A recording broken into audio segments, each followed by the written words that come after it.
Hi, I'm Ruth Skinner, a member of the advisory circle of the Embassy Cultural House. I'm joining from London, Ontario, home of Words Fest, on the traditional lands of the Anishinaabe, Haudenosaunee, Lenape, Attawandaron, and Huron-Wendat people. London encompasses the forks of the Deschanzibi or Antler River, an area subject to the Dishwith Warmston Covenant Wampum, as well as other treaties.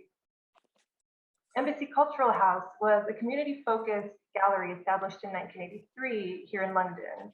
It hosted many interdisciplinary programs and gatherings before closing its doors in 1990. But in 2020, under the guidance of Tarek Gordon, Jamili Hassan, and Ron Benner, the ECH was re-envisioned as a virtual community of artists, researchers, and community organizers. Like Words Fest, our network is richly local, national, and international. ECH is honored to partner with Words Fest on tonight's program. So many thanks to Josh Landier and the Words Fest team for their work toward this exciting event. I can think of nothing better than stopping by a cozy little local spot to listen to two great people in conversation with one another. And so we get to enjoy that tonight with Shani Mootoo and Richard Fung. Shani Mootoo is an award-winning writer, painter, photographer, and videographer. Born in Dublin, raised in Trinidad, followed by a move to Vancouver, Shani is currently based in Prince Edward County. Her work has been exhibited nationally and internationally, and she is the author of short story and poetry collections, as well as many novels. Recently, Shani received the Doctor of Letters honorary degree from Western University in recognition of her incredible and creative achievements. Her most recent novel, the Giller Prize-nominated Polar Vortex, explores themes of commitment, love, identity, our complex relationships with the past, and our complex relationships with one another. Joining Shani in conversation is video artist, theorist, and activist Richard Fung. Richard's video works and installations are internationally recognized and engage with challenging subjects that constellate race, sexuality, politics, and how these shape intimate family histories. Like his video work, Richard's writing and activism have an international reach, addressing the intersections of colonialism, immigration, racism, homophobia, and AIDS. Richard was born in Trinidad and currently resides in Toronto, where he's a professor at OCAD University. He has received numerous awards and accolades for his achievements in video art and his contributions to the fields of LGBTQ and sexual diversity studies. So corresponding with Jamili earlier today, Shani expressed what makes this evening's discussion between her and Richard, two friends, really wonderful. Quote, "We have trodden the same paths in several cases, and yet we remain ourselves," end quote. Now we do ask that if you have any questions, please do type them into the Q&A that you'll find at the bottom of your screen, and Richard and Shani will address them toward the end of their conversation. A warm welcome to Shani and to Richard, and many thanks for letting us join you both in this conversation. Hello, thank you, Ruth. Thanks so much for the warm introduction. I just have to make one correction. I am retired, so I'm officially Professor Emeritus now at OCAD University. I'm speaking to you from Toronto on the traditional territories of the Mississaugas of the Credit, the Haudenosaunee, the Anishinaabe, and the Huron-Wendat. And especially in a conversation like this, where Shani and I are both immigrants, I think it's important to say that the land acknowledgement is just a first step towards justice and reconciliation with Indigenous people. And thank you, our gratitude for being here. I want to welcome those of you joining us, and I want to thank again WordFest and the Embassy Cultural House for inviting me to chat with Shani Mootoo. This is particularly exciting for me because Shani and I have known each other for a long time, but this is just, I think, our second public exchange, the first being in an article we wrote in Felix magazine. Shani, I don't know if you remember it. It was called Dear Shani, Hire Richard in 1995. And it was the year before Serious Blooms at Night was published. Shani and I believe we first met at Desh Pradesh in the late 1980s. And Desh Pradesh, for those of you who don't know it, was a really important festival that was started by Kush, which was the gay South Asian group in Toronto. And that particular event was actually came out of the work of Ian Rashid, who is a poet and a screenwriter based in London. And I want to do a shout out for the program, the series that he's writing for, which is Sort of, which is, I think, a really groundbreaking series for Canadian television. And then Shani and I think we really got to know each other much better in the Race and the Body Politic at the Banff Center in 1991, which was programmed by Chris Creighton Kelly, and then invited people around the world, particularly racialized people and Indigenous artists and writers. There was you. You were one of the two writers, you and Kerry Sakamoto. And I remember you reading the beginnings of what would become Out on Main Street. That's right. Yes. Testing that out on us. This is this is advertised as a conversation on Polar Vortex, which is Shani's latest novel. But before we get into that, as has been mentioned, you've just gotten an honorary doctorate. Thank you so much. When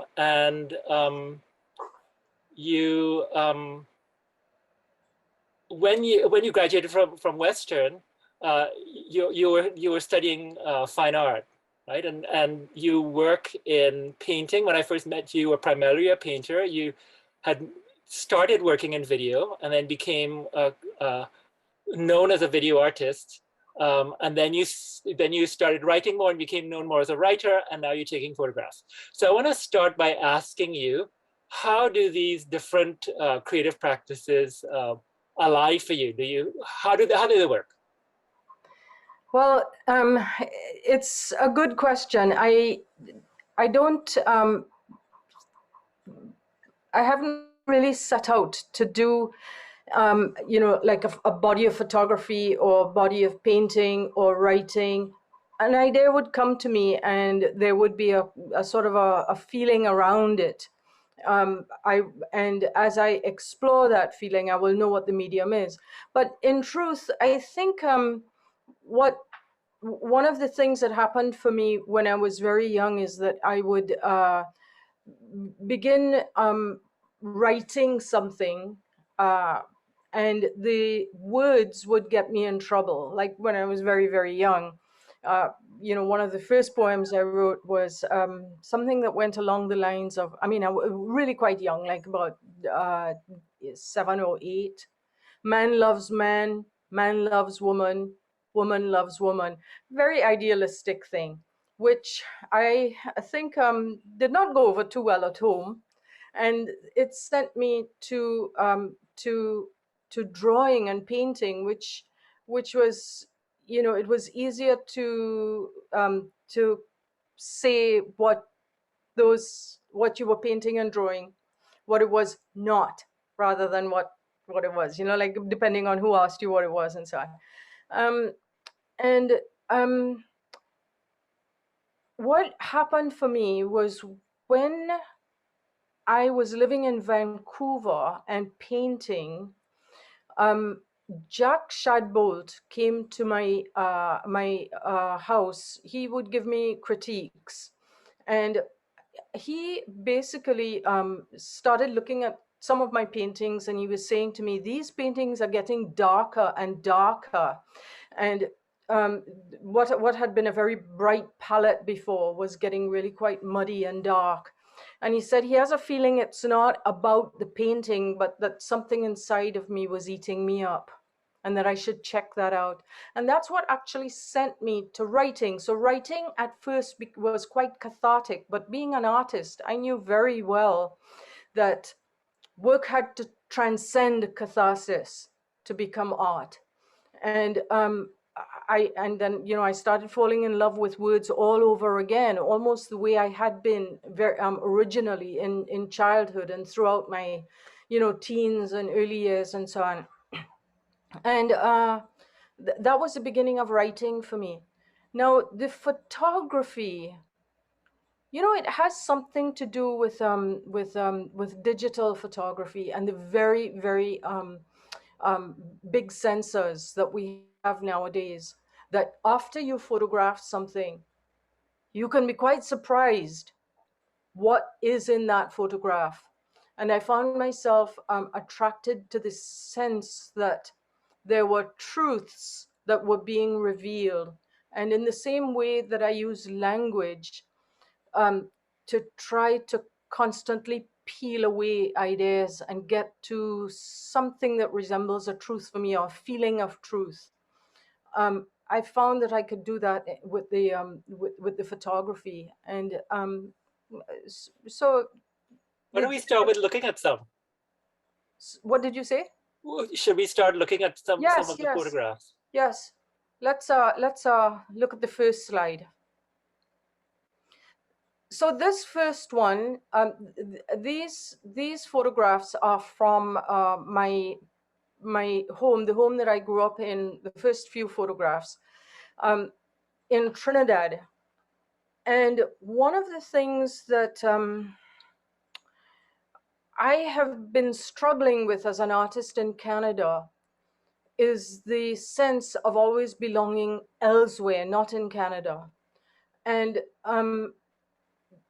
you know, I've been able to capitalize on this sense of being an outsider, being being the other, not belonging. And I had actually wanted to start working on what it meant to be in Canada, to know Canada, to know, well, it's kind of hard to know Canada, it's so huge, but to know the place that I was in, that I was walking in, and so on. Very interestingly, I went home during that project. I went home to Trinidad. So Trinidad, Prince Edward County. I went home to Trinidad, and when I arrived at the house, I realized, when I arrived in Trinidad, I realized that Trinidad, this place that I felt I had once belonged to, had changed so much that I did not know it. And then when I went to my parents' house, the house that I grew up in, that I lived in since I was 10 years old, and it's still there right now, the family still is in that house. I found that the house had changed so much. This place that was an ideal place had deteriorated in so many ways, almost the way the country itself was changing, that I could almost let go of it. It was almost like I was being given permission. The other thing that I loved is the camera could pick up the deterioration. If you look closely, you could see. You don't even have to look very closely, but you could see the walls are, you know, deteriorating and so on. Next slide, please. This one is called Kavir's Room, and this is what used to be a guest room. It used to be a very nice guest room, but it's used now by a brother to store his artwork and so on. And we could go to the next slide. This, in 2010, my mother passed away. This is called Christine's Arrangement. And when Mummy passed away, this dresser in her bedroom, in the bedroom that she shared with my father, it remains there. And the woman who works at the house, at our house, she would clean it and try to you know, keep it the way Mummy had once kept it. But some of the things on the dresser are not, in fact, things that were there when Mummy was there. So it was interesting to me how she was now putting her hand, her stamp, as it were, on the dresser. Next, please. And this is called Powder Bowl. it was once a powder bowl that belonged to my mother that I have filled with trinkets, that things that she had given to me, like the gold Gemini brace. Sorry, what is it called? Pendant. My wedding ring. A Taj Mahal brooch that was given to us by some people from India. And once again, this collection, it was a pulling together of different parts of my life. There's no place like home, the Stonewall 25 year that I got there actually at Stonewall on its 25th anniversary. And next, please. When I came back to Canada, I started wanting to look now at people's homes here, and I fell upon this image, or this place that would become this image, and I was having my photographs printed, and my printer had someone come in to do some work with him, and he said to me, "Just make yourself at home, go around the house and give me a few minutes." And I walked into his mother's room. This is called Sharon's Garden. And there was this scene, and I absolutely had to photograph it. And it reminded me very much of the first image of the wall on which my father was putting, the History Revisited was putting up my photograph and all the and pictures of the family, the very first one that we saw. So this is here just outside of in Trenton, actually, just outside of Prince Edward County. Next, please. And this is inside of Sharon's home. Sharon is a collector. And once again, I really liked being this sense of someone keeping home, but a foreign place to me. And it was as if I was learning to be in a different world. I don't believe that I would see a collection like this in Trinidad. I have not, in the many houses that I had gone to. So it was as if I'd begun to learn a new language. Richard, does this look like something that you might have seen in a place in Trinidad? Not at all. Not at all. In fact, one of the things, you're reminding me as I look at these images is the way that the knickknacks that one collects says so much. And it says so much about kind of cultures. There was a nice project that I came across last year of front rooms in England, of Caribbean families in England, and the front rooms look sort of the same. And I just saw this lovely film at Real Asian, which is called Islands by Martin Edrelin. And it's about a Filipino family, and they found an empty house, and he decorated it, he said, with a lot of stuff from the family and from his own family. But when I looked at the images, they looked so much like my mother's rooms, because in that case, the Catholic families and the little, statues of Our Lady of Lourdes that my mother, lugged up from Trinidad and stuff like that. Yes. So there's a way that the cultures of the rooms, when I see the house in Trinidad, it looks like a Trinidadian house, right, in a way. Well, the other thing about this particular one, as I have been trying to construct my life here, Sharon is from here.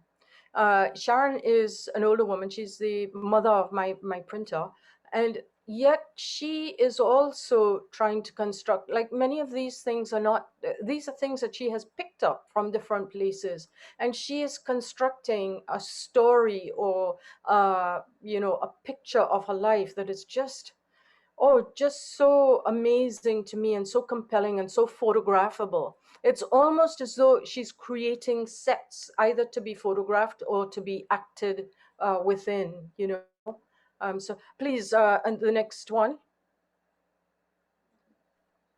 And David's World 2. This is one a photograph from another collector, good friend of mine, David Moorish, who is himself an artist, and there's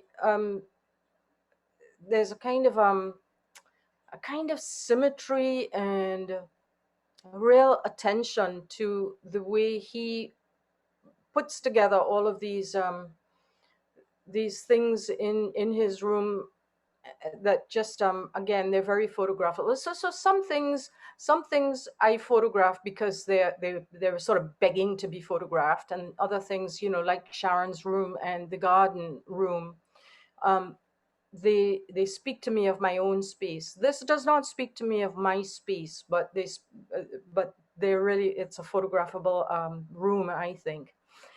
Next, please. So now I find my life in Trinidad was so very much about outside of the house, so very much about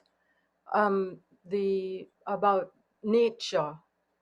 I really, when I was a child growing up, or when I was very young and lived in Trinidad, when I used to spend a lot of time in Trinidad, I made a practice of knowing the names of the mountains, the various areas, the the plants, the flora and the fauna, everything. I could tell you everything about it.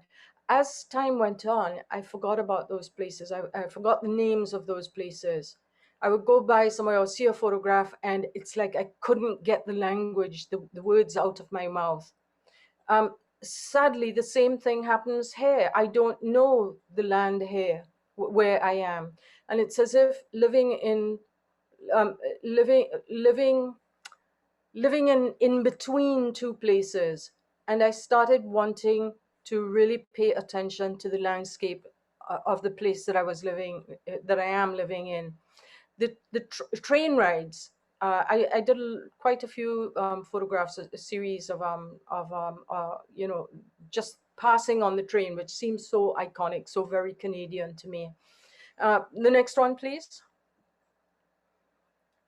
This is during a flood time. These sort of photographs are all taken, the house ones, the Trinidad house ones, in 2019. Sharon's last year, and these ones were 2018. We had some floods here, and this was me, like I had embarked on a project where I wanted to look not at the iconic Canadian vistas, the scenes that said, you know, you could see the postcards of them. I wanted to look down and see the ground and see the small grasses and the, you know, the things beneath my feet, and to get comfortable with those. This is County Road 48. That's the name of this one. Next one, please. This is Lake Opinacon, and the name of this is Lake Opinacon, and well, yes, it's a photograph taken in Lake Opinacon, and again, looking down, not looking at. I mean, if you look out at Lake Opinacon, it's you know, it's part of the shield, and when you think of the shield, you think of these, you know, these straggly pines and the beautiful bare rock and so on. And what I wanted to do was not to be a tourist in the land. I wanted to become, and this is kind of tricky nowadays, but I wanted to be in the land and to become part of it. And you know, we can have conversations about that. But as a start, it was almost almost a mental health thing, I would say. Becoming part of a place and not always pandering to the notion that there is value to me if I remain in my artwork and writing, always talking about longing for elsewhere. Always, you know, the nostalgia of home. It's like I have that language down in so many ways, and I didn't have the language of the place that I was in. And it seems, you know, like at my age and where I am, particularly in this amazing little countryside that I'm living in, I should know this. Next one, please. I think the next one is the last one. And look at this. I mean, that is a tiny, tiny, tiny part of Lake Ontario the St. Lawrence River hitting a wall in Kingston.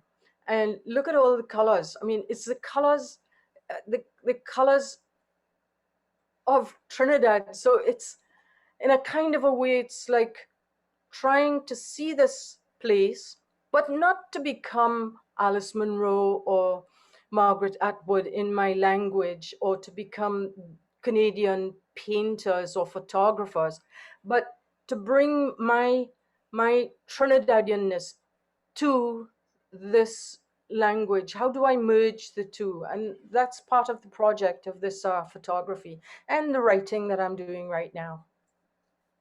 I would say that this is an ongoing project, because one of the things, you probably not looked at that Felix article from 1995. I hadn't, I think in decades, but this is something that you wrote. You said, the Canadian landscape has consequently begun to replace precious imitations of the Trinidad landscape in my work. Have you noticed? Significant elements still exist, but the Canadian version of them. Magnolias instead of hibiscus, evergreens replace coconut and pui, red canoes on a glacial jade and turquoise lake instead of the banana quid on the tropical broadleaf bush in front of the hot blue sea. So what, am I just repeating myself now then? No, it's a long process. We don't just change things. Yeah. So let's move on to Polar Vortex. Sorry? I'm just saying thanks to Josh. Yeah. Let's move on to Polar Vortex. One of the things that I had said to you as you were coming up to this conversation is that, Trinidad has figured large in the novels, even when it's wearing a mask as Guana Gaspar or Lantana Camara. And Lantana Camara, since you mentioned knowing all the plants, it's a plant that's native to the region, for those of you who may know it as a kind of an indoor plant. But my mother used to call it that stinky thing. And it's everywhere. It kind of takes over everywhere. So that's where seriousness. The Lantana you're talking about? Lantana Camara, yes. Yes, yes. But Polar Vortex, to me, seems the least Trinidadian of your novels, in the sense that Priya is on her island, and the other island, the island that she comes from, as I was reading the book, seems to flitter lightly on the horizon. She seems well insulated from her family life. She's very much there. And it's interesting that you show these photographs, some of which are of the region where you live in Prince Edward County, because those are the kind of images that we think of. Prince Edward County, for those of you who don't live in Canada or Ontario, is really well known as a place for good food, as a kind of bucolic beauty. And instead of beauty, you're giving us in the novel the sublime. At the end of the novel, we have, black oily waters, right? It's that, as Kant said, the kind of horror that impresses us. And I was wondering if you could talk about that landscape and your choice to make us see Prince Edward County, not through the tourist brochure, but it's December, it's cold, it's a dangerous landscape. Mm-hmm. Well, as you say, I mean, the dangerous aspects attract us. He Drowned She in the Sea, that novel, my second novel. One of the things about that novel, there's a lot of water, traveling on water in that. It begins with a tsunami kind of imagery. I am actually terrified of water and totally fascinated by it. I have always had this sense that I will die by drowning, and therefore I find myself always going to the water, always going to it. Almost as if I want to try to get to know it, to tame it. But it is never tamed. The closer I go to it, closer I get to it, the more I see how frightening it can be, and yet it remains that fear of it makes me in awe of it and makes me see it. But one of the reasons that I decided to write about Prince Edward County, or to get, you tell me about doing this this Fuse article where you just read that passage. Felix. Yes. Sorry. I say Fuse, right? Felix article. And so, okay, so clearly I've been thinking about this for a long time, but it seems to be quite urgent right now. Maybe it was urgent then, I don't know. But or maybe things have happened in between that changed it. So it's a different thing that I'm doing now. But a few years ago, I was at a dinner with V.S. Naipaul, who actually said to me, why don't you stop writing this snow coconut tree business and start writing about where you are? And it hit me quite heavily. You know, whatever we might think of him, he was a very, very good writer, and he had a really good sense in terms of story. And you know, I really wanted to explore what he meant by right where you are. And as I got further into that project, I began to realize there's something much, much greater than simply telling stories about the place that you're in, but psychologically, you're also talking about belonging and denying the cloak of otherness that is always planted on people like me, and which we're congratulated for in our work. And I think detailing the drive from Priya's house to their friend's house there, and then the water, the drive along the water, the birds in the lake frozen and so on, was an attempt to put it into language. I struggled doing it. It might seem quite easy on the page, but to actually find the language, which brought me very, very close to writing it almost like poetry, which is one way in. Can I read it? Yes, I was just going to suggest that. It's great. Yeah. Okay. So page 105. Yes. All right. So Priya and Alex, who are lovers, they're not getting along too well because Priya has a friend coming over, and a man, he's going to come by for the night. And Alex has never really heard about this friend. And she's like, what? You've invited this man to stay? And, you know, so there's a little bit of a tension between them. And here, Priya is trying to get Alex to talk about different things and so on.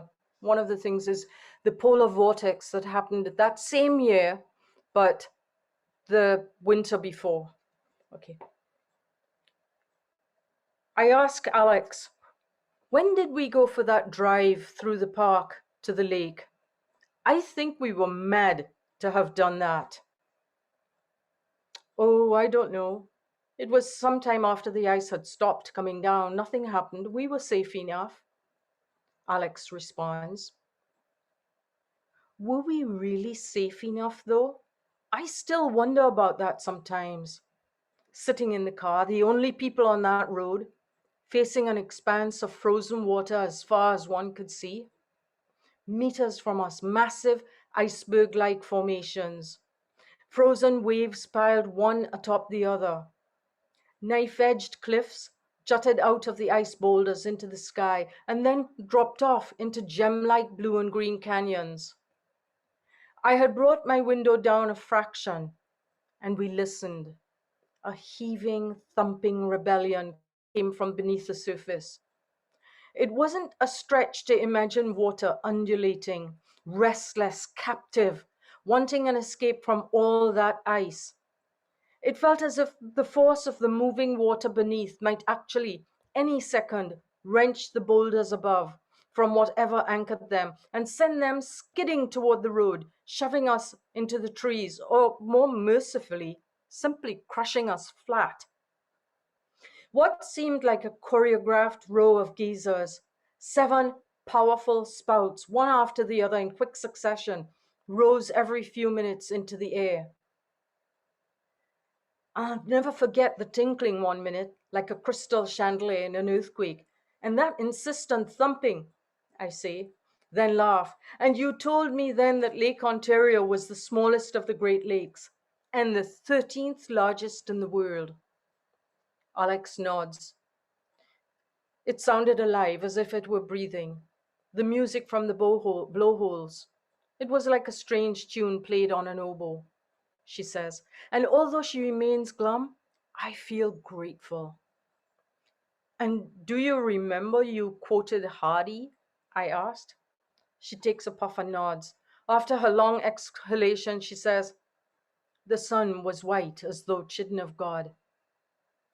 I was not surprised that she knew Hardy's poem, but I was impressed that out of her brain she was able to pick an appropriate literary phrase to describe the scene in front of us. Impressed, but not surprised. On the way home, in another more sheltered section of the lake, where swans are known to gather for the winter, I brought the car to a crawl so we could see how they were faring.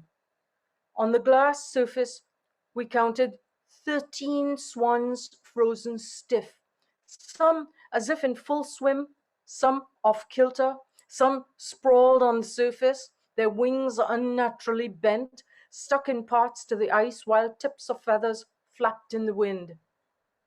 That was this same year, just 11 months ago.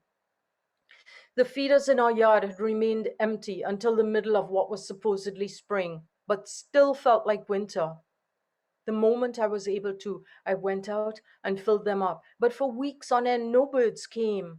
The seeds in the feeders stayed untouched and mosses flared up the sides of the clear plastic tubes. The songbird population, particularly the little juncos and chickadees and finches, had suffered because ice had encased their food supplies, and we humans hadn't been able to provide for them. I would not have experienced any of this had we not moved from the city. It has felt like some kind of privilege, albeit at that time, a sad one. You know, Richard, when I remember when I wrote that, it did not have to be in the book. And there's so many parts of the novel. One of the things that I love about writing this novel, there's so many parts of it, and writing in general, that didn't actually have to be there. But it's also an opportunity to explore things and to try out language and to try out ways of seeing and thinking and even, you know, sort of like little philosophizing and so on.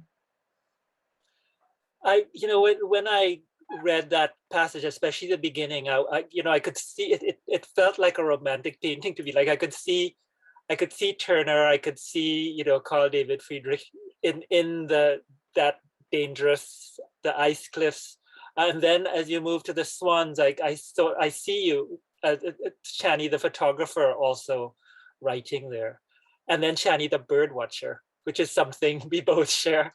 Our love of birds. Yeah. So do you find yourself moving in any of this direction at all in your own work? I mean, we deal with different things. Yes, I mean, I have done a piece, an installation years ago called Landscapes, which was looking at the impact of colonization and indigenous landscapes and the impact and how we see the land and the reshaping of the land, through practices like gardening and urbanization, and how the landscape of Ontario began to be transformed to look like the landscapes of Europe.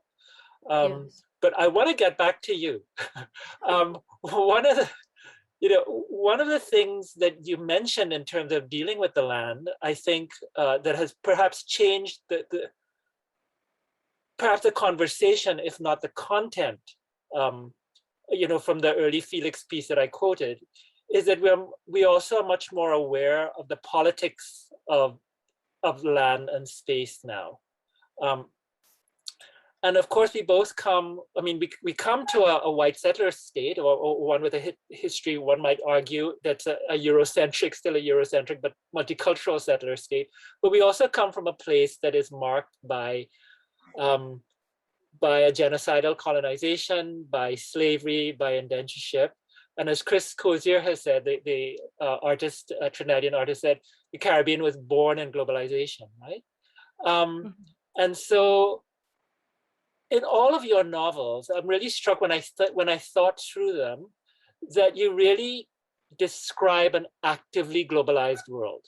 So it's not just, you know, cities like Toronto, Vancouver, or even Trinidad as spaces that are the result of colonization, etc. But also within each novel, there is a movement. So even in, you know, Sirius Blooms at Night, there is Lantana Camara, but there's also the shivering northern wetlands, right? In all, like Valmiki is, you know, England, Trinidad, Anik is from Perpignan, Trinidad. So there's these movements.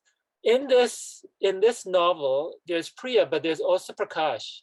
Yes. And in this novel, you treat the question of refugees. So there's Prakash and his story as a Ugandan refugee, but you juxtapose that with the story of the Syrian refugee family that's there, Yes. that's being looked at. Could you talk a little bit about that and what conversations you're trying to push, bringing that into the novel? Well, Because yeah. it also contrasts in a way with Priya, who's a different kind of immigrant, right? She comes in different circumstances, and there's a certain kind of choice to her, a kind of choice exile, if you want to describe it as an exile at all. Yes. So that's exactly how I would put it. A choiced exile, if you want to call it an exile. And with you see here in Prince Edward County, we have a very active group, PEC Syria, Prince Edward County, Syria, that has brought work to bring and continues to bring. In fact, today, a large family of Syrians connected to two other families here have arrived from Syria. And the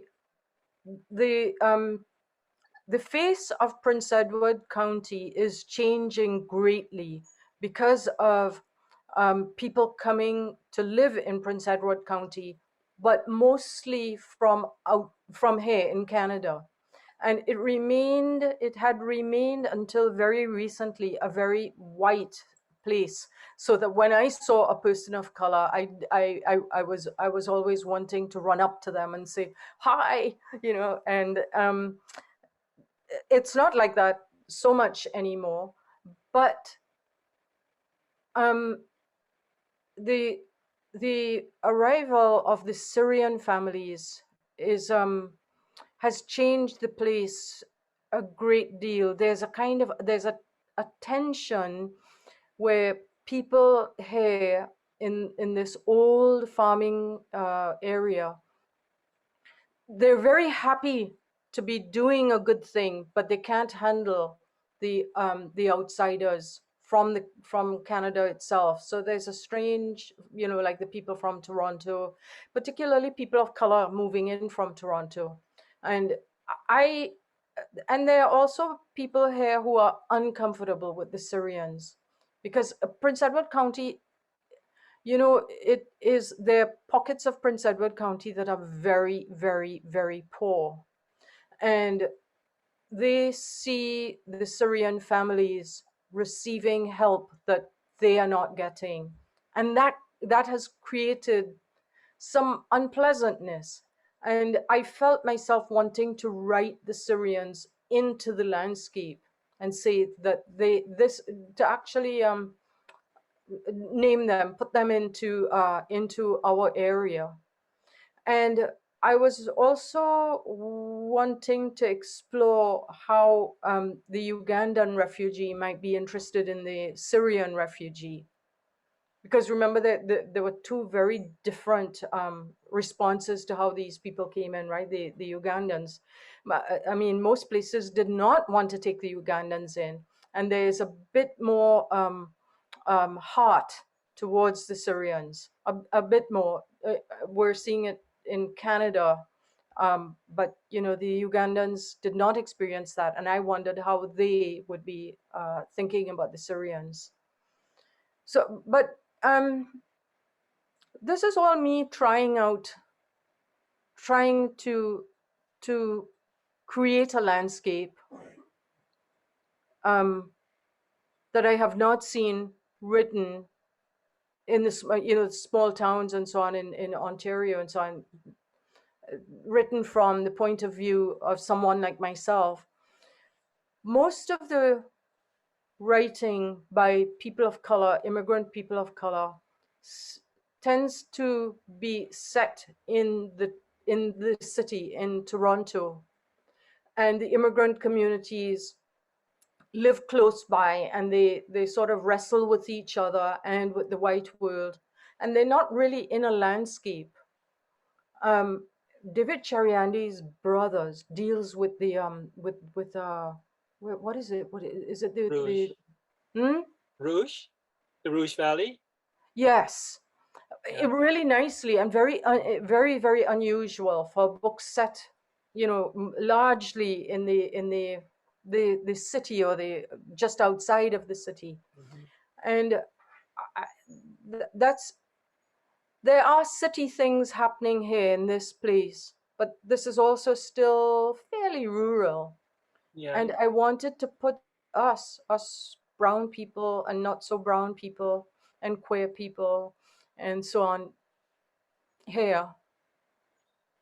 This is Yeah. something that I also kind of grappled with in 1991. I made a video called Out of the Blue, which was about a young black man that I knew through karate, who was actually from Trinidad. His family was from Trinidad, and I knew them through my karate class, and he was falsely arrested in a church in Scarborough.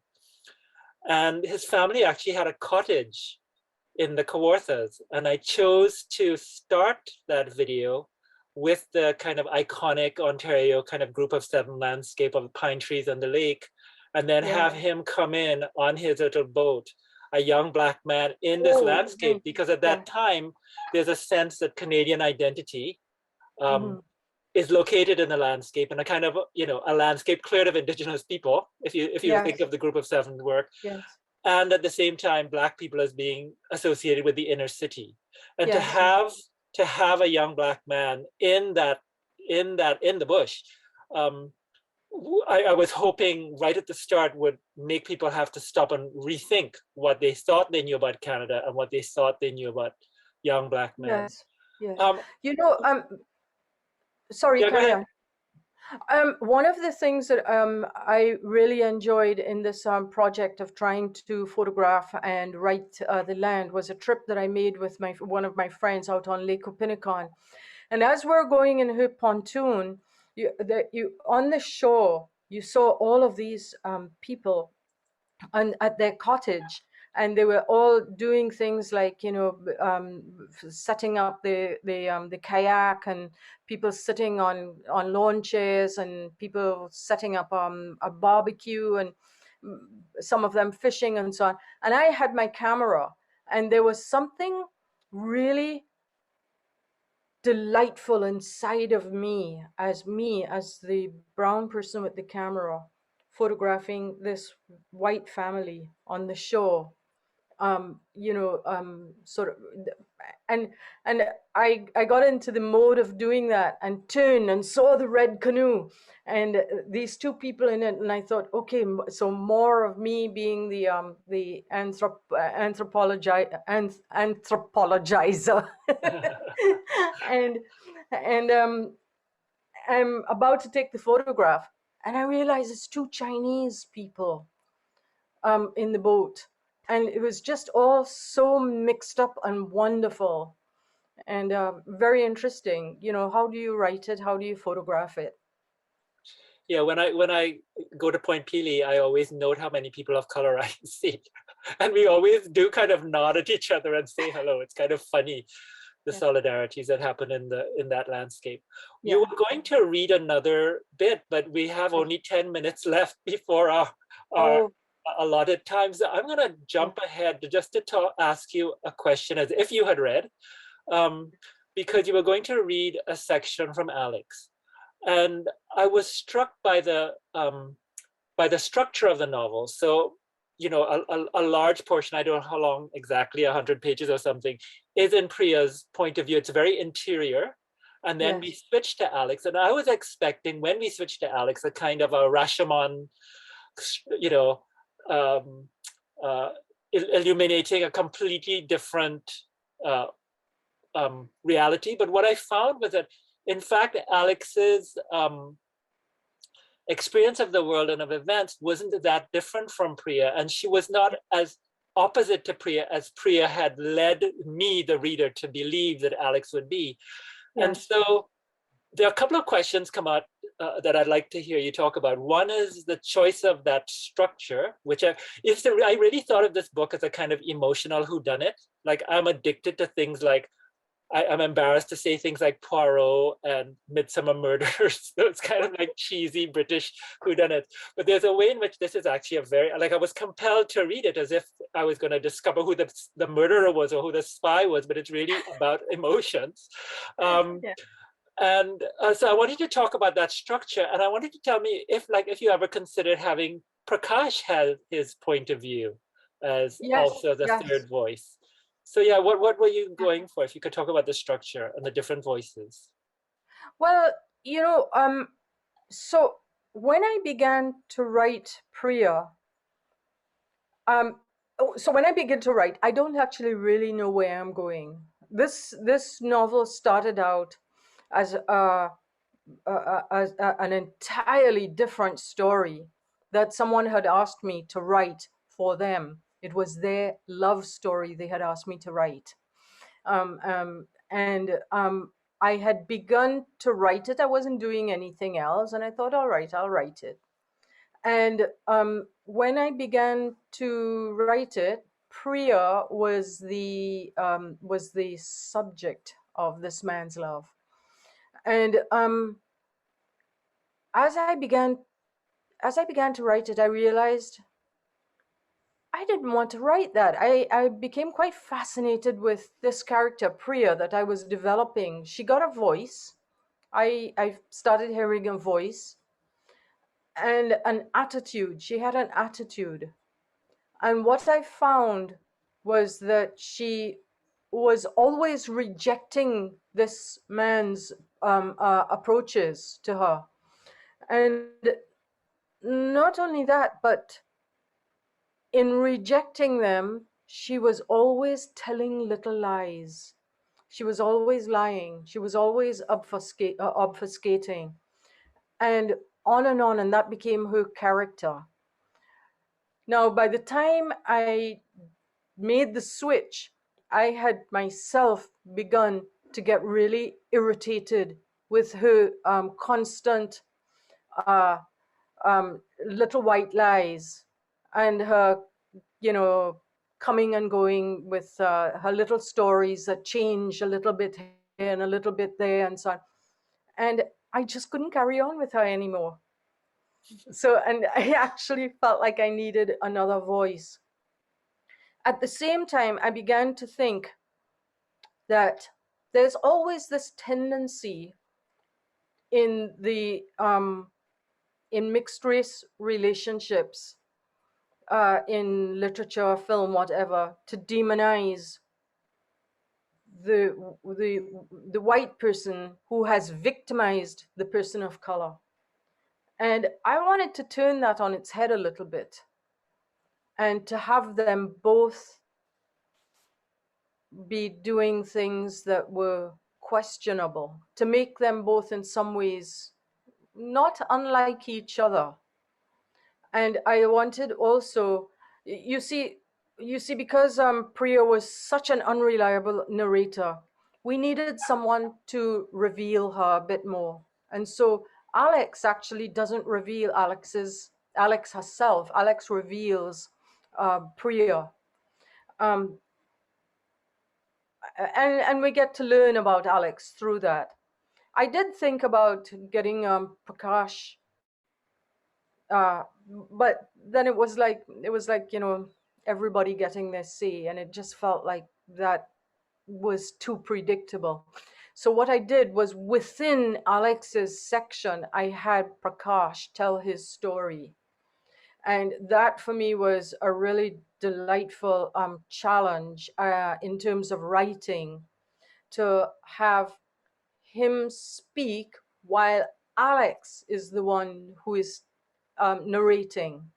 And he tells a very, very long story that she narrates, that she's the voice that surrounds it. And he is telling the story within her section. So that's how I got him to give his voice. And then the last section where Priya comes back, um, Prakash does get a huge say, but in Priya's voice now. It's funny that you said somebody asked you to write that story, because one of the things that struck me about this, I mean, Valmiki's daughter, Valmiki himself is a doctor, and what one reads is like San Fernando. It has that beautiful scene that's like almost like director, like, the cinematographer's direction into the landscape. But this one, you're really playing with factual elements of your life. There you are in a couple in Prince Edward County. Are you playing with the reader? I think I'm always not when I'm first writing, but afterwards. My work is a conversation with the reader. There's no point for me to write otherwise. I'm not writing just for myself. I want a conversation. I want the reader to be wondering, to be asking, to be saying, "Oh, okay, Is that really her?" But oh, I see. Well, I mean, the other day somebody said to me, "Is that your story?" And I said, if it was, Deborah and I would not be still together. but yes, I mean, the thing is that when I started to write it, I did use this place because there was no reason not to. I didn't have to invent a place. There was no reason to have to do all of that work. And then I began to really settle into it, and it became the project of, okay, let me write this land, let me write this place. And yes, I do bring a lot of what I know, not my own very specific stories, but a lot of what I know. Like whenever I think about a father, I do think he's a doctor, like my father, who's a doctor, because I know what it is like to be the child of a doctor. I know what it is like to see, to have seen my mother as the wife of a doctor. I know what it is like to have a doctor come home brings his office. I don't know what it is like for an electrician to come home, So there are some things that I borrow from my real life so that I'm not encumbered by the project of having to reinvent all over things that don't have any bearing on the story, necessary bearing. Yeah. We're getting close to when we were supposed to end, and I'm not going to get to touch on some of the topics that I was going to do, but I'm interested to hear you talk about language, because when I think back to the very first video, English lessons, which is still hilarious when I think about it. It's of a white Trinidadian trying to teach how to speak Trinidad dialect. It's very funny.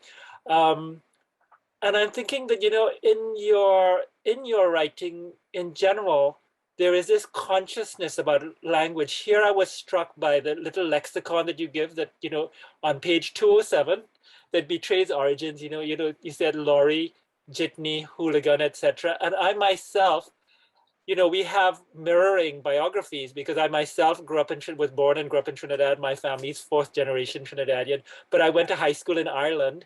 And often I would use terms here, and my partner, Tim, would kind of look at me, what does that mean?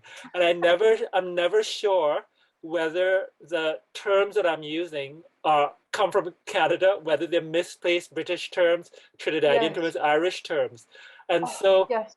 there's a consciousness about language. I was wondering, language is not just a tool for you. Can you talk about that? You're also a poet, right? So Yeah. Yeah, it's not just a tool for me. Is that what you said? yes, it's not just a tool. You're actually there's a way You in mean like which it's material? It's actual material. material. Yeah. Yes, and I get to do that with poetry. You know what?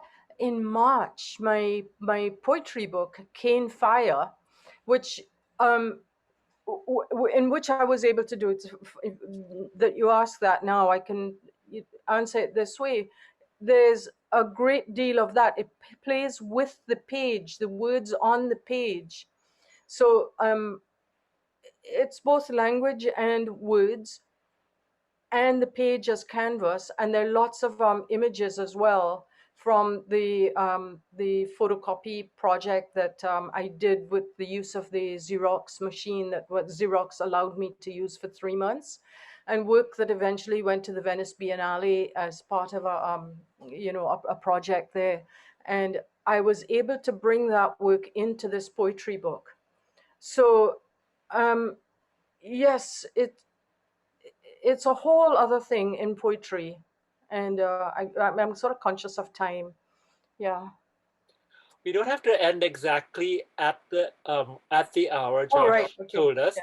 but I'm going to end with one last question, which is the burden of representation. Do you Okay. feel yourself? I mean, the lesbian, queer, Indo-Trinidadian, Canadian like novelist. There's a way in which you really stand out in the landscape, even of a very Trinidad and Tobago have produced so many writers based here, based in Britain, a few still living in Trinidad. Yes. Do you feel that burden of representation? I have, and in some ways, it's really quite delightful. When I am recognized in Trinidad as a writer, I love it. How could you not? Because it's keeping good company, and also it's your home. In the same way, I have to say that Western University honoring me with the doctorate of letters. That's from my own home. From Western was my university. That was as moving to me as being honored that it would come from them. But to get back more specifically to the question, I think that it has also kept me back. And I think trying to shed the shroud of always being, because no, I shouldn't say you. I am not a lesbian for myself. I become a lesbian for other lesbians. I become a lesbian for I am a person of color for other people. These are all identities that are given to me by other people, and I begin to take them on so that I can answer for them, to them, and be an activist. And you can't shrug off. I can't shrug off the activism aspect of things. But what it has done, it has made me wonder if I were to strip that stuff away. And I don't believe that it is responsible, really, to strip those things away in this day and age when that work has to be done and continues to have to be done. But if I were to strip it away, who am I? And I can't, for a long time, I couldn't tell you who I am. And I am now trying to figure that out. And one way that I've begun to do this, and this answers another question that you had, Candace Lin, who is an Chinese American artist, has a project, a big show at Spike Island Gallery, and it was in Guangzhou and in New Zealand. And when the catalog was being created, they asked me to do a creative piece in response, not to write about her work, but that riffs off the work. And it sent me, her work was about Chinese indentured labor in the US. And it sent me looking at Trinidad indentureship, this, Indian indentureship in Trinidad. And I found myself looking at identity in a different way than I had ever before. And it's really opening up a lot for me. And I feel as if I'm uncovering more of who I am. And that the poem that I wrote for her has created, I sent that poem to you. You read that poem, right? Yes. But it's created a body of work that is of poetry that is becoming something larger. And it really is about that. It's not about being lesbian or about being Trinidadian or about being Canadian. It's really about being myself, finding who I am. But Richard, I could throw that question back at you. How would you answer that? Well, what I would say, being conscious of time, is that one of the things that I really appreciate about you and the work, and you can see it in Polar Vortex, is the way that you push against orthodoxy. So at the one time, at the same time that you wear these identities or other people dress you in these identities, you're disobedient, right? There's a way that, like the sex scenes or the fantasies that Priya has for Prakash, right? Or even Prakash telling Priya about, his babysitter. These are things that are like impolite kinds of conversations that you introduce. And so there's a way that you always push the boundary. And I think for me, one of the things that I always try to do is to not settle into given identities. That we need to, identities are there and they're useful, but they also don't capture everything, which is why sexual identities and gender identities have moved since I came out as, Yes. The terms used to be gay and lesbian. Trans people were not really on the scene much when we were first out there. And now non-binary identities are something that, when I was teaching queer studies at OCAD, a queer studio course started by Wendy Coburn, who you also knew. Yes. Most of the students identified as non-binary, which was something that back in the 70s when I was organizing, we didn't know. I want to switch now because there's a substantial questions on the right, and I'll start with Francois Lachance. Do the photography and writing come together with the preoccupation of noticing and commenting upon, quote, what doesn't have to be there, and inviting viewer and reader to contemplate what it means to be here? Well, that's interesting. I don't know about the photography. I can't say that is so for the photography, but I would say that is so for the writing, both the prose writing and the poetry. Always trying to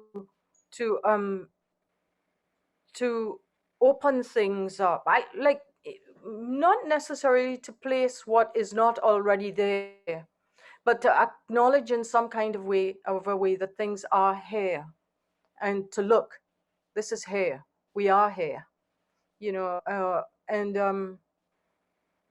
but I can't say that I'm doing that in the photography. These images, one of the things that I love about the photography is that what you're seeing, sometimes what you're seeing, I'm just about to contradict myself, because in fact, you take a picture, you open it up, and sometimes it doesn't work because you're seeing things you didn't even realize, particularly in landscape and so on, that things that are there, you think, wow, this is a beautiful, pristine landscape.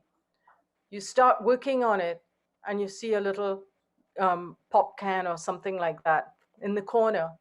And I don't like touching up my photographs. I don't like removing things.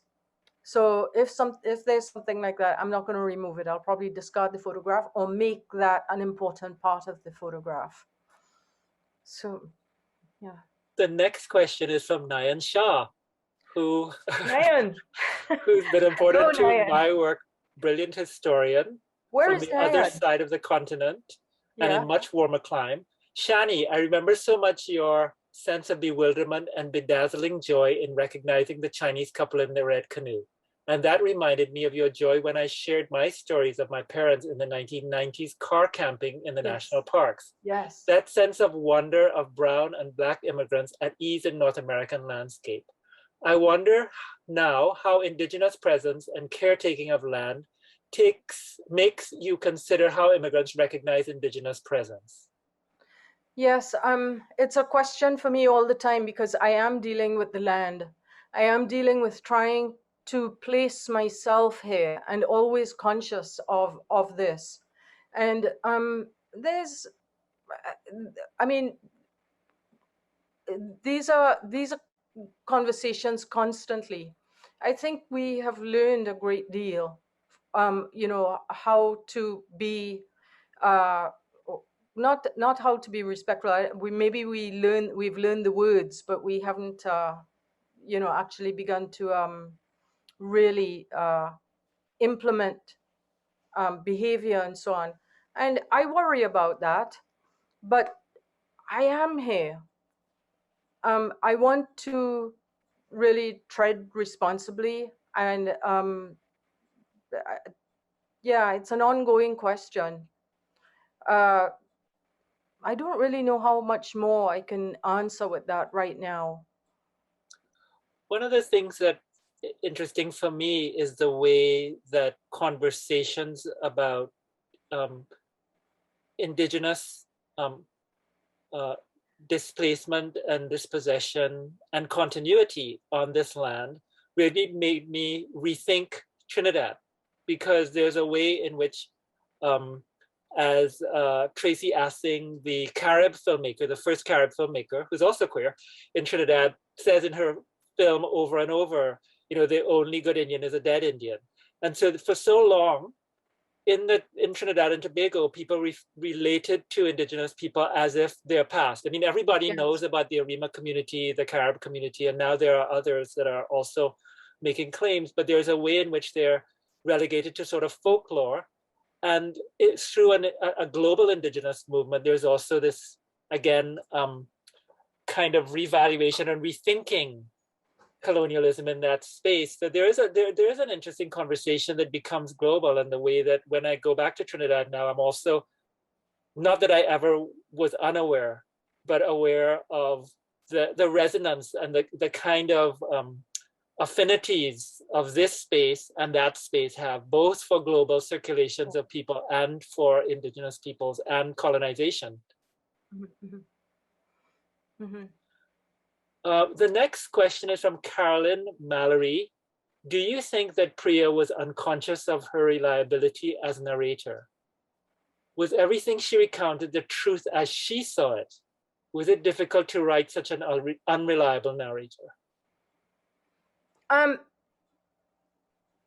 It was interesting. I mean, I myself, I have this way of always seeing the other side, the other side of a situation, the other side of a conversation, what is not being said, and sometimes it makes making decisions very, very difficult for me, particularly. So in a kind of a way, at first it was fun to write Priya, and to allow her these constant back and forths and so on. But then it did become difficult to sustain that kind of voice. And I think that Priya was aware in moments of the value of being able to do that. But I think by the end of the novel, what I'm suggesting is that she doesn't.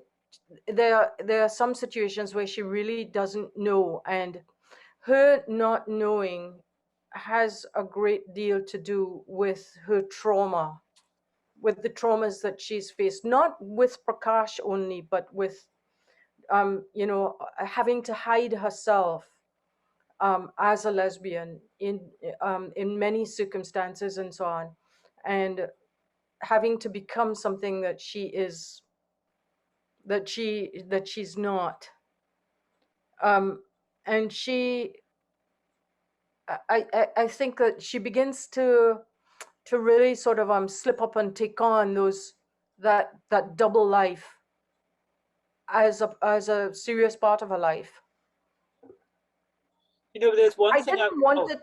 Sorry, I didn't want it to seem as if she was unstable, but I wanted it to come across as a real possibility for someone in her situation, and I think there are a lot of people in her situation.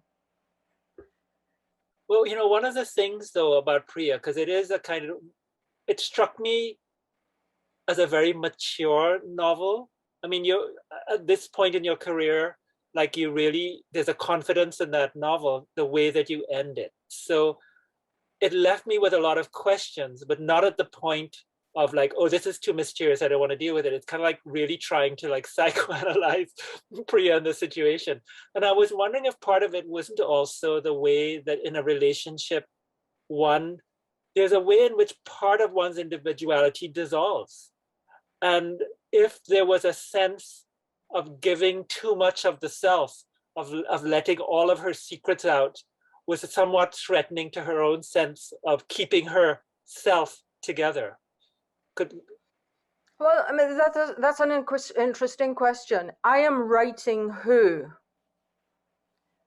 I am putting these, and in a way, I have to reveal her to the audience, to the reader, so that the reader understands what's going on with her. But in reality, would she give so much of herself, give over so much of herself? So these are the kinds of things as a writer that I'm always thinking about too. Like Priya is delivered in the first person. So it appears that she is revealing and revealing and revealing, but somebody has to reveal it, but it's written in the first person. So she is revealing it, and I am trying to get her to reveal it in certain ways that express her traumas, her certain kind of. Oh no. We've lost connection with Shani. Hopefully she'll be back soon.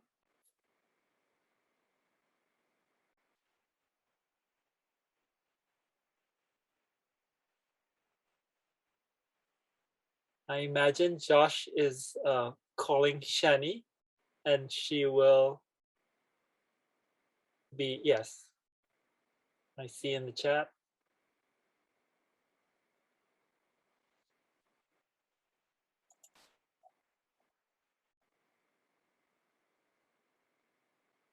Maybe since you're looking at me and I don't have anything to say, I will read the first part of that paragraph until Shani comes back. I read the first part of that paragraph from our conversation, our initial conversation now 26 years ago.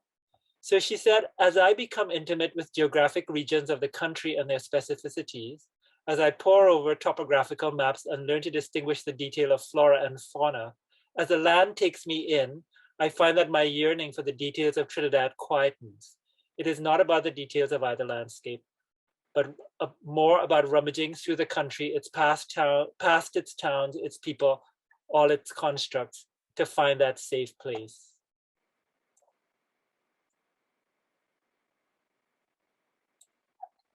I could read other parts of that conversation. I didn't have any of mine. Well, here's a part that perhaps will, while we're waiting for Shani, I'll pretend to be Shani. I mean, we have something of similar accents, I think, perhaps. Recently, this is from hi Shani, hello Shani, hi Richard. Recently, barely able to stand against an icy and menacing wind in a wide, dried out bed of rocks uprooted by ancient glacial action just below the Yoho Glacier in the Rockies, I was struck by my own vulnerability in this almost barren landscape. Because of the turning weather, I was at the mercy of this wild and fierce environment and had no strength or reasoning against it. But in a place like that, everyone is equally at its mercy. When in a wilderness park, I cross a tiny plank over a raging river, and I'm terrified almost to the point of paralysis. The only one who sees my body cowering and my face crumbling is a woman who respectfully does not rescue me, but holds my hand and passionately tells me that she has every faith in me that I can do it. Here I am back in my apartment in Vancouver, safely writing this to you. So of course I crossed that one successfully. Twice there and back, exclamation mark. Oh, here you are. I was being you for a second.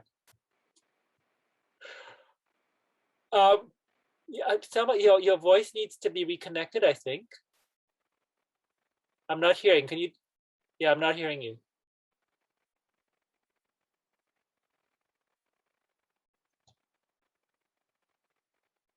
No.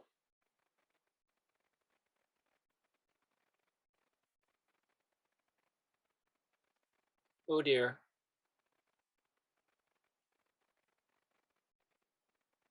Now you're off. It shows that that you're muted. So if you can get that off, then no, but you're still not on.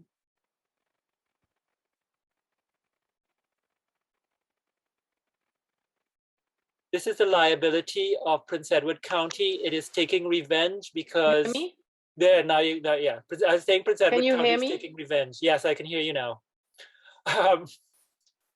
It didn't like the way that you are describing it. It's going to keep the tourists away. Okay, can you hear me? No? Uh-oh. Now you're, oh no. I can hear you. Can you talk?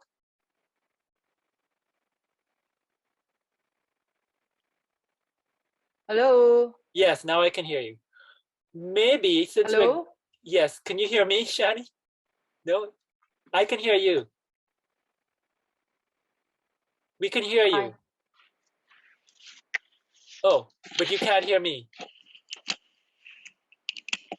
Let me write it. Let me type a question, a final question.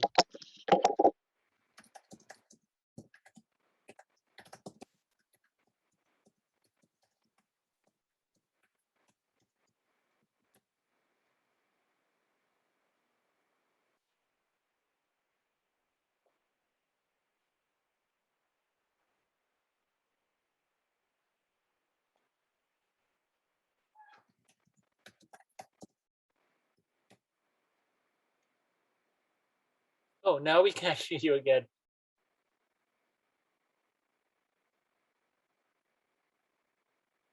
Okay, Josh, I will leave it up to you if you want to keep us going,